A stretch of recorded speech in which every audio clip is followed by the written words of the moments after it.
Just the concept alone was enough to draw me in. An internet underneath the internet. The hidden web is how my old friend Kyle described it to me. It wouldn't be until he gave me a list of links that I would truly understand just why people referred to it as hidden. Months before his passing, Kyle had progressively gotten darker in nature, empathy seemingly vanishing from him. He would later go on to tell me that it started with his dive into the hidden web, and stumbling upon a site so dark and twisted that it could make even the most kind-hearted person into a demented parallel of their former self. After almost a week of talking with him about the hidden web, Kyle finally agreed to share his secret stash of links with me. He told me never to share even one of the links with anybody.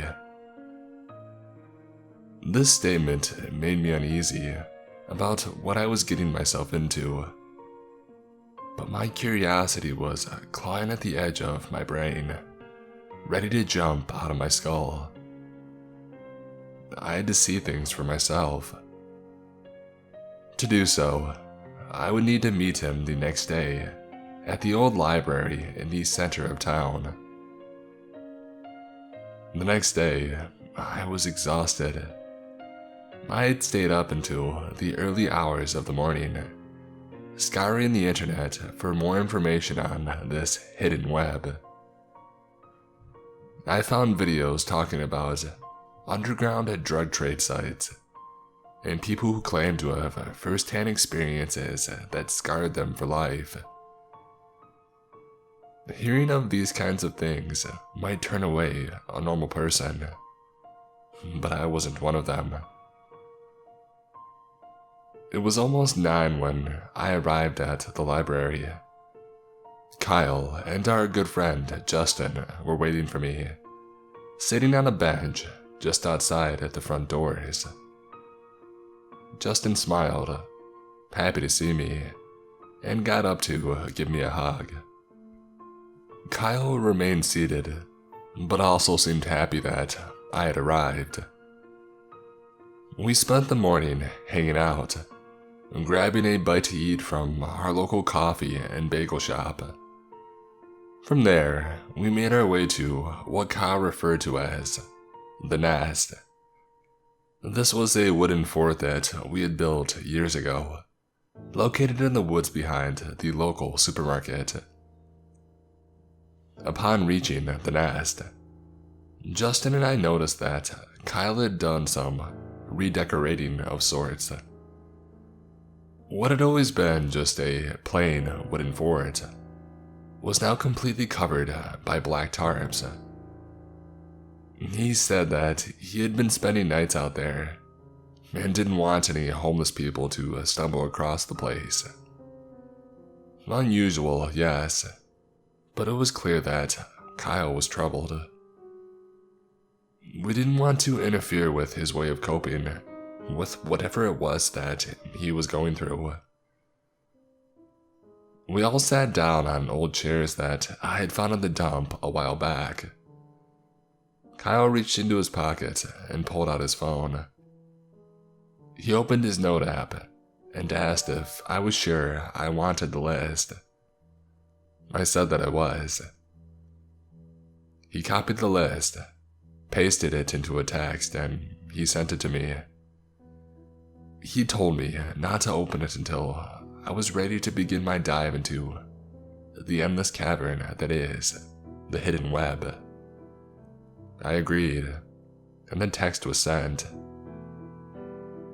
As if he had forgotten about something important, Kyle abruptly stood up and then left. Justin and I asked where he was heading, but he was sparse in his reply, saying that he had some business to take care of. Shrugging this off as another one of Kyle's quirks, Justin and I spent the next few hours just sitting and talking. He told me about how Kyle had helped him find this app to meet people on, and how he now had a date with a girl the next town over. I was happy for him. He was a good guy, but he never had any luck with women. I asked him if he had remembered our awful first kiss back in 2nd grade.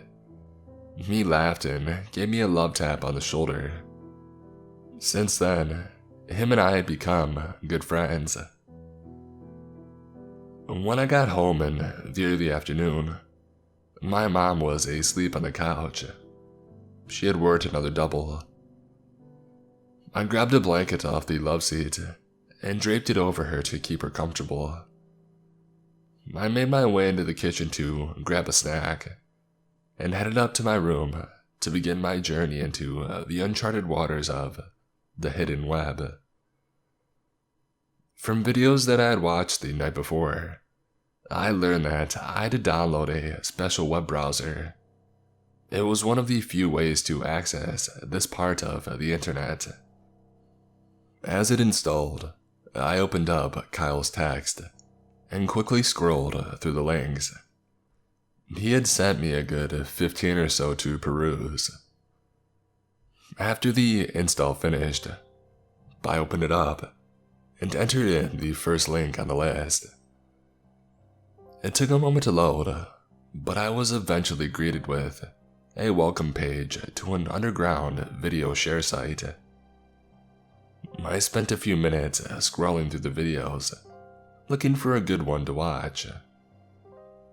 There was one title that caught my eye. It was a video from our local Dark Point Burgers. Quickly, I clicked and I watched. Once loaded, I realized that I was watching security footage dated just 3 months ago. I saw my friend Katie, who worked overnight there. She was standing in the middle of the frame, slowly backing away from the counter. It was hard to make out exactly what was going on at first, but after a moment, the footage became clear. She had rolled up her sleeves, seemingly freaked out at the appearance of her arms. I noticed movement underneath the back of her shirt, as if a gust of wind had swept through the eatery. Further into the video, she was reaching into the ice cream machine. The footage went fuzzy for just a moment, and then became clear again, showing Katie bolting out the door. She had gone missing a few months ago, and I wondered if this was the last time that she was seen. The whole town thinks she killed her father, because he was found dead at their home the same day she had disappeared. Freaked out, I exited the browser and sat silently for a while. After gathering up the courage, I reopened the search engine and typed in the next link on the list. I was directed to a site that contained live feeds from what are known as rooms. I clicked on the first stream and watched as a hooded figure beat a woman strapped to a chair. I quickly left the site when the man looked directly into the camera and pulled out a knife from his pocket. I didn't want to see what would happen next. Continuing through the links, I came across more and more disturbing sites. One of hacked baby monitors, and one containing a list of classified federal cases. The first one was titled Noir Family, a name I distinctly remembered hearing on the news before. Finally, I entered in the last link. My monitor turned pitch black. After a moment, a small flashing light appeared in the middle of the screen. Assuming something was wrong with the link, I attempted to exit the page, but the screen was locked in place.